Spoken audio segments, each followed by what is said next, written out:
Greetings to all of you. I hope you all are fit and fine at your homes and you enjoyed your holidays. So after enjoying the holidays, I welcome you all to our YouTube channel Biology Tutorials, and it's time to study again. So in the last lecture we have started our 7th chapter, Control and Coordination.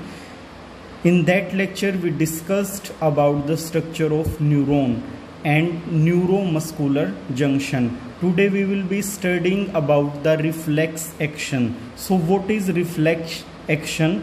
Reflex means without any thinking, instant action. A nerve mediated, automatic, involuntary and spontaneous response to a stimulus is reflex action. एक nerve के द्वारा generate किया गया, अपने आप जो generate होता है बिना हमारी इच्छा के, इनवोलेंट्री और स्पॉन्टेनियस, एकदम से जो रिस्पॉन्स आता है किसी स्टिमुलस के अंगे। स्टिमुलस क्या होता है? Change in environment. कोई भी मतलब आपके इन्वायरमेंट में जब आप चेंज आएगा तो आप उसके अगेंस्ट अपना रिएक्शन देते हो, रिस्पॉन्स देते हो, उसी रिस्पॉन्स को रिफ्लेक्स एक्शन बोला जाता है। तो कुछ स्टिमुलाई ऐसे होते हैं, कुछ स्टिमुलस ऐसे होते हैं जहाँ पे हमारे पास सोचने का टाइम नहीं होता कि हमें क्या करना है। तो उस टाइम हमारी बॉडी या हमारा नर्वस सिस्टम इस तरीके से डिज़ाइंड है कि हमें किसी भी तरीके से उस स्टिमुलस से नुकसान ना हो। तो बिना सोचे समझे आप क्या है, आप उस स्टिमुलस के अगेंस्ट रिस्पॉन्स दे दोगे। उस तरह के जो एक्शंस हैं उनको हम रिफ्लेक्स एक्शन बोलेंगे, विदाउट एनी थिंकिंग, जो अपने आप हो जाते हैं, आपको ज़रूरत नहीं पड़ती सोचने की और फिर करने की। इनवोलेंट्री एक्शंस हैं, ऑटोमेटिक है, एकदम से हो जाते हैं। So reflex arc, what is reflex arc? The pathway taken by stimulus to travel from receptor organ to effector organ.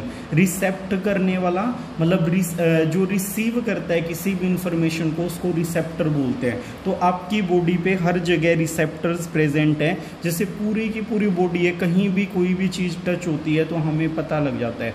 It mean वहाँ पे रिसेप्टर प्रेजेंट है। Beneath the skin there are lots of receptor. वो आपको पता लगता है उन receptor से कि कोई चीज़ गर्म है, ठंडी है, या उससे किसी प्रकार का नुकसान तो नहीं हो जाएगा। That all information is collected by those receptor. तो वो रिसेप्टर ऑर्गन होगा जहाँ भी स्टिमुलस का इम्पैक्ट आएगा, और उसके बाद वो जो आपको मतलब उस रिसेप्टर ऑर्गन ने जो भी इंफॉर्मेशन रिसीव की वो प्रोसेस होके उसी ऑर्गन के पास वापस आएगी कि वहाँ पे क्या एक्शन लेना है। तो जब वो एक्शन लेगा that will be known as effector organ.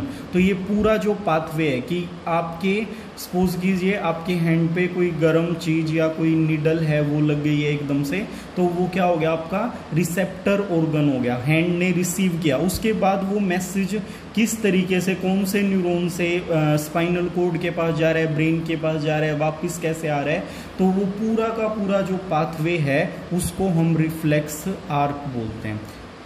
Components of reflex arc. Reflex arc के कंपोनेंट्स क्या हैं? अभी बताया कि वो मतलब अलग अलग पार्ट से होते हुए आगे इंफॉर्मेशन को पास ऑन करेगा। तो हम उसके पार्ट्स देख लेते हैं। सबसे पहले जो है कंपोनेंट रिफ्लेक्स आर्क का, that is stimulus. Stimulus is change in environment. किसी भी तरह का, आप आराम से बैठे हुए हैं, कोई भी चेंज हो गया आपके एनवायरनमेंट में, उसको आप स्टिमुलस बोलोगे। Change in environment is stimulus. तो आपको क्या हुआ? वहाँ पे एक चेंज आया, वो चेंज कौन रिसीव करेगा? That will be received by the receptor organ. जिसके लिए भी वो स्पेसिफिक है स्टिमुलस, वही ऑर्गन उसको रिसीव करेगा। And there are sensory neuron. Neurons बताए थे मैंने आपको 3 टाइप के हैं, सेंसरी न्यूरॉन, मोटर न्यूरॉन और रिले न्यूरॉन। तो सेंसरी क्या करते हैं? सेंस करते हैं। मोटर आपका एक्शन करने के लिए, परफॉर्म करने के लिए हमें बताते हैं। और रिले क्या होता है? उस जो इंफॉर्मेशन को प्रोसेस करेगा, सेंसरी से रिसीव करेगा और मोटर को ट्रांसफर करेगा। तो सेंसरी न्यूरॉन उसको सेंस करेगा, और सीएनएस, सेंट्रल नर्वस सिस्टम, जो ब्रेन है, स्पाइनल कॉर्ड है, उसके पास लेके जाएगा और उसके बाद क्या है, मोटर न्यूरॉन उस इंफॉर्मेशन को अफेक्टर ऑर्गन के पास लेके आएगा और अफेक्टर ऑर्गन क्या करेगा, that will give response against that stimulus, वो वहाँ पे रिस्पॉन्स क्रिएट करेगा। तो इसका एग्जाम्पल हम देख लेते हैं। यहाँ पे देखिए ये कोई भी यूटेंसिल है जो गर्म है, जिसके अंदर मतलब हॉट पैन इसको कंसिडर कर लो आप कि गर्म जो है आपका कोई भी बर्तन है, उससे एक्सीडेंटली आपका हैंड टच हो जाता है, आप क्या करोगे, you will immediately withdraw your hand. आप अपने हाथ को पीछे खींच लेते हो, बट वो हाथ पीछे जो आपने खींचा है उसके पीछे बहुत लंबी प्रोसेस है, आप सोच भी नहीं सकते, वो with in fraction of second complete हो जाती है। तो उससे डैमेज से बचाने के लिए आपकी इतनी लंबी प्रोसेस बहुत ही कम टाइम में हो जाती है, इसी को हम रिफ्लेक्स एक्शन बोलते हैं। और जिस पाथवे से ये एक्शन होके गुजरता है उसको हम रिफ्लेक्स आर्क बोलते हैं। तो यहाँ पे क्या है, गर्म बर्तन से हाथ लगने पे आपने अपना हाथ पीछे हटा लिया, so that hot pan is acting as stimulus, change in environment। क्या चेंज हुआ, आपकी स्किन से गर्म चीज का टच हुआ तो आपने हाथ को पीछे हटाया, तो वो गर्म चीज जो है that is acting as stimulus, that is change in your environment, हाथ से टच हो गया। तो अब क्या हुआ, हाथ के अंदर आपका जो हैंड है that is having receptor and all those receptors are attached to the sensory neuron, वो सेंसरी न्यूरॉन से अटैच है। So this information of hot pain will be received by this sensory neuron. ये sensory neuron है, कोई भी part आपकी body का, यहाँ पे हैंड हमने एक एग्जांपल लिया है, कोई भी पार्ट टच होगा यू विल इमीडिएटली मूव और withdraw your organ from that specific thing. तो यहाँ पे क्या हुआ, this sensory organ will carry the information to the spinal cord. ये पूरा का पूरा आपका स्पाइनल कोड बनाया हुआ है, तो स्पाइनल कोड के अंदर वो उस मैसेज को लेके आएगा। सभी मैसेजेस ब्रेन के पास नहीं जाते, सेंसरी जो न्यूरॉन है ये आपका यहाँ पे ये क्या कर रहा है, ये इंफॉर्मेशन को स्पाइनल कोड तक लेके जा रहा है। स्पाइनल कोड क्या कर रही है, ब्रेन का कुछ काम लेके उसके फंक्शंस को प्रॉपरली परफॉर्म कर रही है ताकि उसका वर्कलोड ना बढ़ जाए।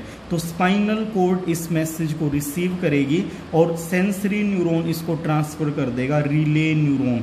ये ऑरेंज कलर से क्या है, रिले न्यूरॉन बनाया हुआ है which will process this information. तो यहाँ पे क्या होगा, इसकी प्रोसेसिंग होगी और प्रोसेसिंग होने के बाद this will be transfer to the motor neuron. Motor neuron के पास ये इंफॉर्मेशन आ जाएगी और मोटर न्यूरॉन क्या करेगा, that will stimulate the muscles of your hand to contract and immediately there will be contraction in your hand and your hand will be withdrawn from that hot object immediately। अपने आप अपने हाथ को पीछे हटा लेते हो। तो ये पूरा का पूरा पाथवे इस एग्जाम्पल के द्वारा मैंने आपको समझा दिया है कि रिफ्लेक्स आर्क में क्या होता है और रिफ्लेक्स एक्शन क्या होता है। तो ये इमीडिएट एक्शंस होते हैं आपकी बॉडी को प्रोटेक्ट करने के लिए, जो बिना किसी सेकंड थॉट के अपने आप हो जाते हैं। Now what is the importance of reflex action. Reflex action की इम्पोर्टेंस क्या है, फर्स्ट इंपॉर्टेंस है सर्वाइवल वैल्यू। ये क्या करता है, सर्वाइवल वैल्यू है इसकी, क्योंकि अगर रिफ्लेक्स एक्शन ना होता तो कई बार बहुत ही डेंजरस चीज़ें हैं जो जिनसे आप अपने आप को बचा नहीं पाते। अगर ये होता, उस जितने टाइम में आप सोचते कि मुझे इस चीज़ से बचना है, वो आपको डैमेज कर चुकी होती। तो जिंदा रहने के लिए रिफ्लेक्स एक्शन बहुत ही ज़्यादा ज़रूरी है। तो ये क्या करते हैं, उस सर्वाइवल वैल्यू के लिए रिस्पॉन्स बहुत जल्दी देते हैं। तो इसके अंदर क्विक रिस्पॉन्स होता है। चेक ओवरलोडिंग, ये क्या करता है, ओवरलोडिंग है जो ब्रेन के पास उसको कम कर देता है, ओवरलोडिंग को कम करता है स्पाइनल कॉर्ड के थ्रू। तो ये था हमारा reflex action and reflex arc. Now let's discuss the human nervous system. Reflex action, structure of neuron, those are journal topics. अब हम अपने स्पेसिफिकली जो टॉपिक है उसके ऊपर मूव करते हैं, उसका इंट्रोडक्शन देख लेते हैं कि ह्यूमन नर्वस सिस्टम होता क्या है, उसके पार्ट्स क्या हैं। तो इस वीडियो में हम देखेंगे कि कौन कौन से पार्ट हैं, किस प्रकार से हमारे नर्वस सिस्टम को डिवाइड किया हुआ है। So human nervous system is divided into 2 different system. One is central nervous system, central nervous system means CNS, and peripheral nervous system PNS। आपको शॉर्ट फॉर्म मिलेंगी बुक्स में जब आप पढ़ेंगे, CNS and PNS, central nervous system. तो आपको पता है कोई भी चीज जो सेंटर में प्रेजेंट है, मतलब किसी चीज का केंद्र है, उसको हम सेंट्रल नर्वस सिस्टम बोलेंगे। और पेरिफ्री क्या होता है, उसके साइड में जो चीजें, सपोज कीजिए ये सेंटर है किसी भी चीज का, तो उसके सराउंडिंग में जो चीजें प्रेजेंट हैं वो पेरिफेरल होती हैं। तो ये पेरिफेरल नर्वस सिस्टम है और ये हमारा सेंट्रल नर्वस सिस्टम है। हमारी बॉडी का सेंटर क्या है, हमारी बॉडी की मिड लाइन और हमारा हेड। तो हेड के अंदर हमारा क्या प्रेजेंट होता है, ब्रेन। सो सेंट्रल नर्वस सिस्टम का फर्स्ट पार्ट है ब्रेन। ब्रेन कहाँ प्रेजेंट है, आपकी बॉडी के सेंटर में प्रेजेंट है। इसी तरीके से स्पाइनल कोर्ड, स्पाइनल कोर्ड आपकी वर्टिब्रा जो हमारी रीढ़ की हड्डी है उसके अंदर रन करती है, वो भी कहाँ पे है, वो भी हमारी बॉडी के सेंटर में है। So brain and spinal cord are considered as CNS, central nervous system. PNS peripheral nervous system जो पेरीफ्री में है। तो सबसे पहले क्या आती है, voluntary nervous system. Voluntary, periphery के भी फर्दर 2 पार्ट हैं। पहला है वोलेंट्री। वोलेंट्री नर्वस सिस्टम क्या होता है, जो आपकी इच्छा से होता है। सो यहाँ पे 2 तरह की नर्व्स हैं, क्रेनियल नर्व्स। क्रेनियल नर्व का मतलब है जो न्यूरॉन या नर्व आपके ब्रेन से निकलेंगी डायरेक्टली, उनको क्रेनियल नर्व बोलेंगे। और कुछ होती हैं जो स्पाइनल कोर्ड से निकलती हैं, तो उनको हम बोलेंगे spinal nerve. Cranial nerve and spinal nerve voluntary action perform करती हैं। जो इन वोलेंट्री एक्शन परफॉर्म करने वाले जो फंक्शन सिस्टम है उसको भी 2 भागों में बांट दिया है, सिंपैथेटिक एंड पैरासिम्पैथेटिक। तो ये 2 हिस्सों में इसको अलग अलग फर्दर डिवाइड कर दिया है। तो ये था हमारा पेरिफेरल नर्वस सिस्टम। अब देख लेते हैं सेंट्रल नर्वस सिस्टम में जो हमारा ब्रेन है, that is further divided into fore brain, mid brain and hind brain. जो आपके फ्रंट पोर्शन में फोरहेड के पास प्रेजेंट है, ऊपर पोर्शन टॉप पोर्शन को कवर करता है, वो फोर ब्रेन है। और बैक साइड में जो है वो हाइंड ब्रेन है। और इन दोनों के बीच में कहीं ईयर के आसपास हमारा मिड ब्रेन प्रेजेंट होता है। So fore brain is consisting of olfactory lobe which will help in the smell. Smell को सेंस करने का फंक्शन ओल्फैक्टरी लोब्स करती हैं। इसके बाद सेरिब्रम होता है जिसके अंदर 2 सेरिब्रल हेमिस्फीयर होते हैं, एक लेफ्ट साइड पे और एक राइट साइड पे। इनको हम डिटेल में पढ़ेंगे। तो दूसरा पार्ट क्या हो जाता है, सेरिब्रम। और थर्ड पार्ट फोर ब्रेन का diencephalon. Diencephalon is the third part of fore brain.